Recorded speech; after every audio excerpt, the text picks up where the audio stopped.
আসসালামু আলাইকুম।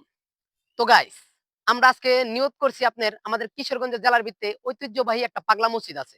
এই পাগলা মসজিদে আমরা আমাদের যে পুরা টিম মেম্বারটা আছে, টিম মেম্বার নিয়ে আমরা আজকে সন্ধ্যার ইফতারি খাইতে যাবো। তো চলেন গাইস, আমরা বেশি কথা না বাড়িয়ে আজকে কিশোরগঞ্জ পাগলা মসজিদের উদ্দেশ্যে আমরা রওনা দিই।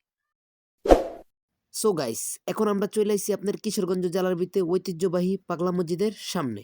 কি আমরা নিয়ত করছি আমাদের যে পুরো টিম মেম্বারটা আছে এই জায়গায় আমরা এই খাওয়ানোর চেষ্টা করব। তো গাইস, আমাদের কিশোরগঞ্জ জেলার ভিতরে আপনার 4টা ঐতিহ্যবাহী জিনিস আছে। তার ভিতরে আপনার 1 নম্বর হইছে গিয়া এটা হইতাছে গিয়া মিঠা মন খাওয়া।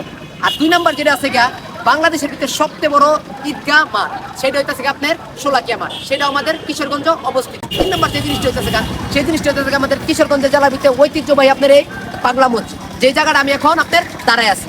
আর 4 নম্বর যে জিনিসটা হইতাছে গিয়া আমাদের কিশোরগঞ্জ জেলার ভিতরে ঐতিহ্যবাহী আপনার খুবই বড় একটা আপনার কলেজ, যে কলেজের নাম হইছে গিয়া আপনার গুরুদয়াল কলেজ। তো এই 4টা জিনিস আমাদের কিশোরগঞ্জ জেলার ভিতরে খুবই আপনার ফেমাস। তো গাইস, এখন আমরা টিম মেম্বার সবাই মিলে একটু বাইরে ঘোরাফেরার পরে তারপরে আমরা মসজিদের ভিতরে প্রবেশ করব। তারপরে দেখবো আমরা মসজিদের ভিতরে আপনার কিভাবে ইফতারির আয়োজন করে। তো গাইস, পাগলা মসজিদে ইফতারির নিয়ম রইতেছে কি আপনি যে কোনো জিনিস কিনা তাদের সাথে আপনার শেয়ার কইরা তারপর আপনার ইফতারি খাইতে হবে। আপনি যে কোনো জিনিস আনেন, বেগুনি আনেন বা চপ আনেন বা ঠান্ডা আনেন বা আপনার তরমুজ আনেন বা যে কোনো জিনিস আনেন, এভরিথিং যে কোনো পণ্য আইনা তাদের সাথে শেয়ার কইরা তারপর আপনার ইফতারি খাইতে হইব।